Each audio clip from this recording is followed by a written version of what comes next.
my beautiful people, na muvyo mwese wafunza Eric Burundi TV. From today nimba ubonye na video ari jambere. Okay, kanda subscribe. Wakoze subscribe nkene n'ikiganiro carangira.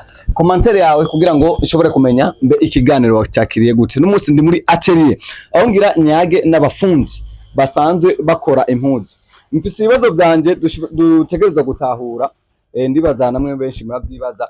Mbe hagati y'umufundi w'impuzu n'umufundi w'imashine bitandukaniye mu Giswahili bavuga ati kuna fundi nguo na fundi cherehani. Twifuza rero kumenya ico kiri mu bibazo nza kushobora kubaza abafundi hamace tumenya ati mbe impuzu zishonwa mu bwoko meze gute, impuzu ziri mu ibitambara biri ubwoko bungahe bishonwa gute. Ivyo rero dushobora gutahura n'umunsi cyane gusavye rero bananye dukurikirana kugira ngo ukomeze kuronka ama updates y'ibiganiro byinshi tubaronsa kuri Eric Burundi TV. Nje Simba from Sile behind the camera, sema cameraman Lakaish Vampoza kuzana mamaje meze neza cyane. Dukomeze kwa turi kumwe. Ndabona umufundi umwe ngaha ari ku kazi mbwa tubakura ku kazi ariko turazavuganira umwe ku yundi kugira ngo baduhe umuco. Rero muri bimwe muri bamwe tuzavuganira nabo ndashaka kwakira no mufundi fundi nimore. Nusi naje gutemberera hano kuri atelier. Kuri atelier ndabona tugerageje kumva amakuru yawe uri bitumwa ko mu kazi ko gushona. Tati yambu fundi yambu neza kubatakuza ari yambere bakubonye ni fundi nde? Je banazira Jumongo shitsi Nyanza ukavuga iyo ni address yanje hama nkabasanzwe n'umutayeri ashona impunzu z'ubwoko bwose. Umugabo wo gushona wawinjiyemo kuva ryari? Ni nkuru ndende kuko gerageje kuraba ndawutanguye mu 2015 no ndagitangura kwiga umwuga wo gushona cyo genda n'umunyeshuri. Gushika n'amasaha Jumongo arafite imyaka yo birenga 10 ari muri no mwuga. Mbe ku bwawe ni nakaye karusho umaze gukura muri no mwuga? Umwuga cyamfise byinshi ndavuga ko kuko uko mbona uko umwuga no wangiza uko ubushobozi bwose mbasha gukora nkakuramwo ibyo bintunze bikatunga n'abanyegereye. Okay. Fundi Jumongo ntoshaka kumenya mbe hoba hariho umufundi wa mashine kujya mu Giswahili bavuga ati fundi cherehani na fundi nguo, ivyo bintu bitandukanye cyane. Mbe umufundi akora ama mashine ashona n'umufundi ashona impuzu bo bari nka bamwe? Ivyo bintu rimwe na rimwe nivyo kuko nshobora kuba umufundi akora imashine utayikoresheje byaba bigoye cyane. Sanzwe uri umu expert cyangwa novuga uri umuhinga wo gushona impuzu z'ubwoko bwahe? Je kubanje impuzu zashobora gushona impuzu z'abagore ubwoko bwose n'impuzu z'abagabo ubwoko bwose. Ugeragaje kuraba hari ijambo ryite risanzwe riri ku bafundi biravuga yuko abafundi mushona impuzu muri ababeshi cyane cyane ku minsi mikuru yuko mushobora kwakira impuzu nyinshi mugo ugasanga n'umunsi mukuru urageze ugasanga za mpuzu ntizashonywe. Mbe woshobora kutubwira iki cyangwa kubwira ikabari kuturamuri kano kandi? Ndashaka nababwira ikintu kimwe gusa ngire ko ndabakura no kunzira abantu bakunda kutwita ababeshi keshi kuko ivyo impamvu batwita ababeshi nuko tuba turiko turagerageza guha bon service abakiriya bacu kuko uri umufundi w'umu expert mu kintu ugira n'abakiriya beshi kandi umukiriya ntushobora kumusubiza inyuma ngo ndujuje akazi nawe ubwawe urabizi ko atamuntu ahaga amahera kandi akazi kuri twebwe n'amahera rero n'umunsi kubera ubonye akazi ari keshi usubiza inyuma amahera icyo ni kibaho ati ku mufundi icyo ni kibaho inoti nishobora gusubira inyuma. Okay, Jumongo turage kuri iki naco biravugwa ngo yuko atelier yanyu ari bitumwako yuko mwakira abakiriya benshi cyane. Mbe ni cyo kintu cy'akarusho muwa musanze mufise abandi bafundi bashona impuzu muri kano karere musanze mukoreramwo barafise? Gerageje kukwishura icyambere ni ya bon service. Abeshi baratwita ati turababeshi mugabo twebwe dukorera abakiriya bacu service nziza ku buryo iyo umukoreye neza agenda akabwira uwundi n'undi aziye nawe nyane ukabwira uwundi ugasanga icyo bon service ni cyo turusha abandi bose. Mbe ibitambara biri ubwoko bunga ibitambara bishona impuzu bwoko ni bwinshi hariho amakarabadine hariho amapoperine hariho amasate hariho amahariri ivyo byose ndavyita ibitambara ku mpamvu yuko ntushobora gukora ikoti udafise hariri ntushobora gukora iribaya udafise poperine urumva n'ibintu ivyo buri munsi ntushobora kubana igitambaro ubura ico nakazi uba uriko urakora.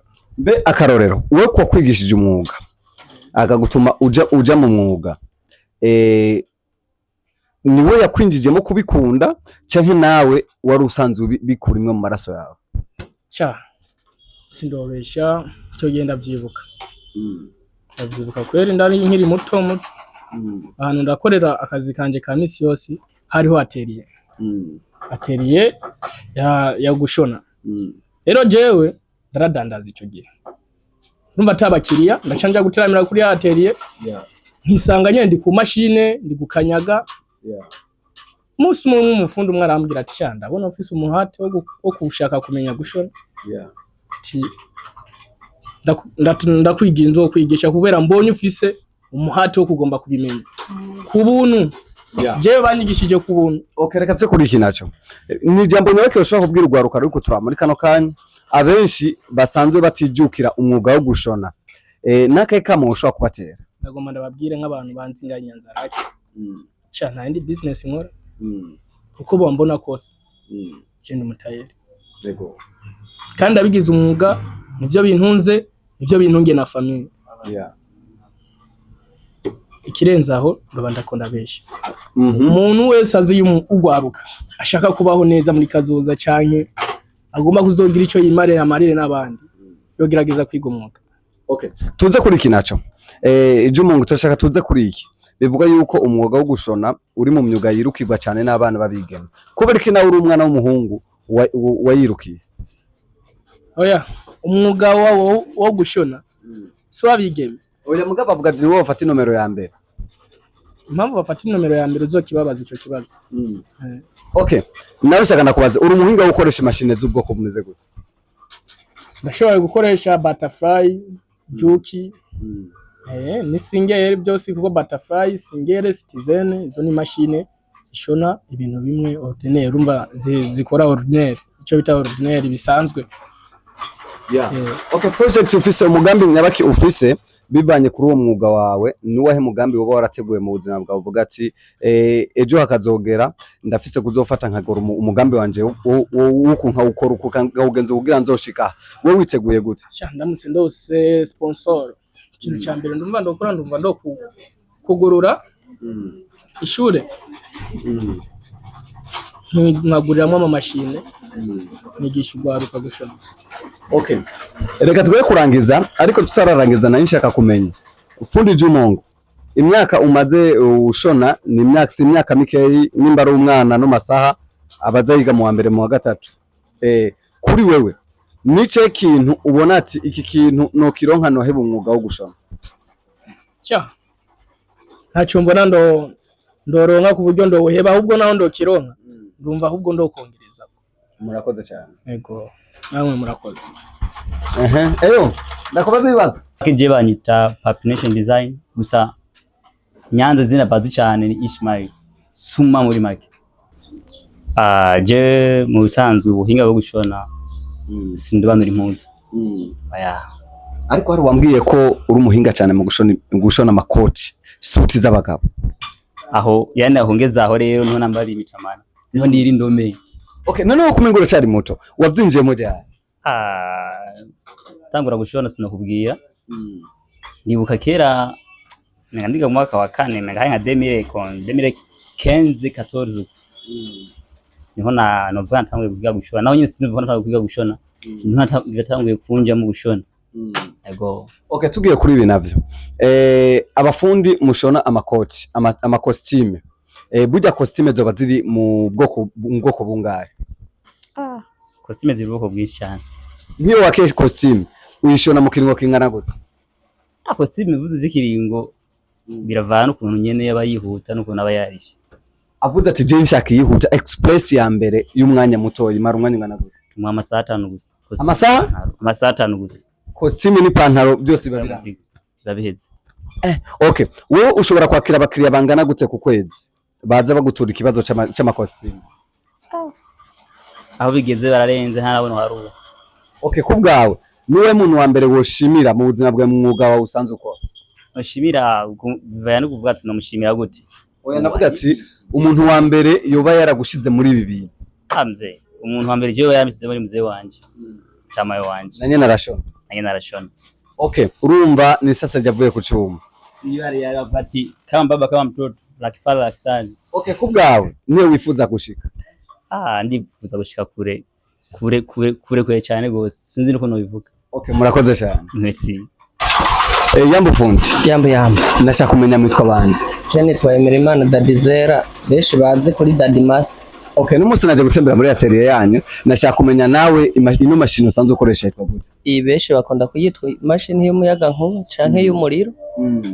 Muga keshi bayitwa Corneri. Okay kubgawe watanguye byari kwiga ino mashini? Jevya nabigize ibanga. Nzobimenya ninagera mu mbono kazoza. Wewe mbono kazoza yawe witeze kuzoba uri ku rwego rumeze gute? Kubera nakubwiye ko ari ivy'ibanga. Kubgawe ino mashini usanzwe ukoresha ni mashini sanzwe zikoresha abantu bakeyi cyane. Nice kintu cibanga coba cinyegeje kuri wewe gukoresha ino mashini? Kintu cibanga harehare kirimo ubundi bwenge. Harimo dese ku bantu baba baraciye ku ntebe y'ishuri. Bigatuma ukora bishobora gukora shema imeze neza hama bakiriya bakayakira neza. Ivyo nivyo no kwitwa kari nk'ibanga. Okay kubgawe canke no vuga ati ku bafundi musanzwe mukoresha zino mashine muri abafundi kenshi mwama mukenerwa ku rugero ruhagije go hejuru. Ushobora kwinjiza abakiriya bangana gute mu kiringo cindwi cyo mu kiringo cy'ukwezi? Mu kiringo cindwi ugiye guharura bivana nabo nyene ukuntu bakwitavye. Bakwitavye ari benshi uza gukonta bivanye no kwa nawe nyene ari benshi kuko twebwe nta limite duhana. Ntumenya ngo bazoza umunsi uyu canke ngo baze umunsi uyu. Ibintu vyo guharura rero ngo abakiriya ngo bangana ku munsi nta gitigera ufise mu majambo make. Okay hagati yo gukoresha imashini zisanzwe no gukoresha iyi Corneri wewe watanguye kwiga iyahe nani kubera iki wahisemo iyi? Je harehare natanguye kwiga iyo bitwa ordinaire ariyo iyo isanzwe yubona ngaho mugabo hama isimbira kwiyi bitwa Corneri. Okay kubgawe nice kintu cibanga coba cinyegeje mu kazi kawe?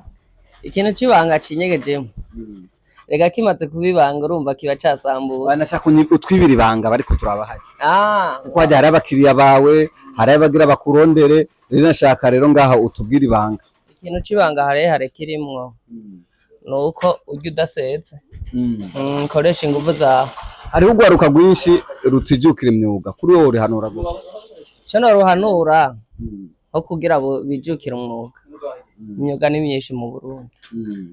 Hariho imyuga yo gusudira, imyuga yo gushona. Rero umuntu sinomubwira ko yorera amaboko. Ahubwo yokora ikintu ejo kizomuzanira imbono kazoza. Okay. Ukubgawe urifuza guhagarika uno mwuga cyane niwo mwuga wahisemo mu buzima bwawe bwose? Oya bakera barayamaze ngo umwuga ukabutayibanga. Murakoze cyane. Ego namwe murakoze. Okay namwe musanzwe mwitwa bande? Kwizina mwitwa Operation Sinyari mu Kongo. Niyo mazina yiwanje gusa benshi bamenyereye Operation. Okay muri kano kazi kawe wowe usanzwe uri mu expert mu bijanye no gukora iki? Muri kano kazi kanje sanzwe ndi mu engineer de connaisseur. Ngo wowe ni gukonesera impuzu gusa? Connaisseur. Urumva baba bajya bamenye ibaro wowe ubutomboye tuvuga ati bace bandondera? Iyo babimenye netse mvuga aho no munsi cyavuye mu induru. None kukonesera hajya navyo birimo inyungu zimeze gute kumenga abandi bashongeza abagore bagashona amasuti niho binjiza amafaranga menshi nawe mu gukonesera hajya inoti irinjira neza?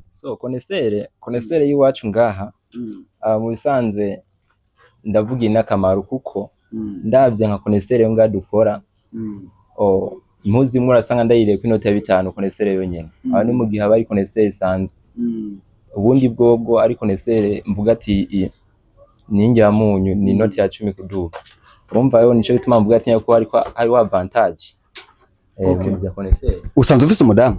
Umudamu nta mfise. Okay biravuga ko bafundi minyiza amafaranga menshi nta mudamu ufise ntubona ko amafaranga yawe yoba aja no mu nkumi? Amafaranga yaje burya umufundi abafundi ni bake usanga amafaranga aja mu nkumi kuko turavye udufaranga cha dutwagwa na twishi tugahoja mu nkumi mu usanga dufise nk'utuntu kanaka tuko twatwaga. Kano kazi kawe cyangwa no mwuga wawe nawe wifuza ko uzogushitsa? umuga wanje nifuza kuzonshitsa mbari sana kuko tuko turaraba muri iki gihe turabona ibintu ari ngorane rero nco bituma twifuza ko dushitsa mu bihe tutiteze biri imbere vyiza biri imbere. Okay, ndabona muri no atelier hariho abashona amakostime, hariho abashona corneri, hari abashona impuzu z'abadamu, nawe ukonesera impuzu. Musanze mukorana gute? So uko dukorana ngaha turakorana mu mutekano nangere kandi nko mu gihe bamwe bakora amakoti abandi bakora impuzu z'abadame abandi bakora impuzu z'abapapa zitandukanye abandi bakora konesere. So arashaka kuza umuntu ari w'ikoti ikeneye konesere umuntu akayishira ku mwanya umukonesere acaja ahantu akacaturiya akacarundira umuzigo akawukora umva turashaka guhanahana mu buryo bivanye n'akazi k'umuntu kanaka ashoboye gukora tugahanahana kugira ngo tubandanye hama murakoze cyane. Merci.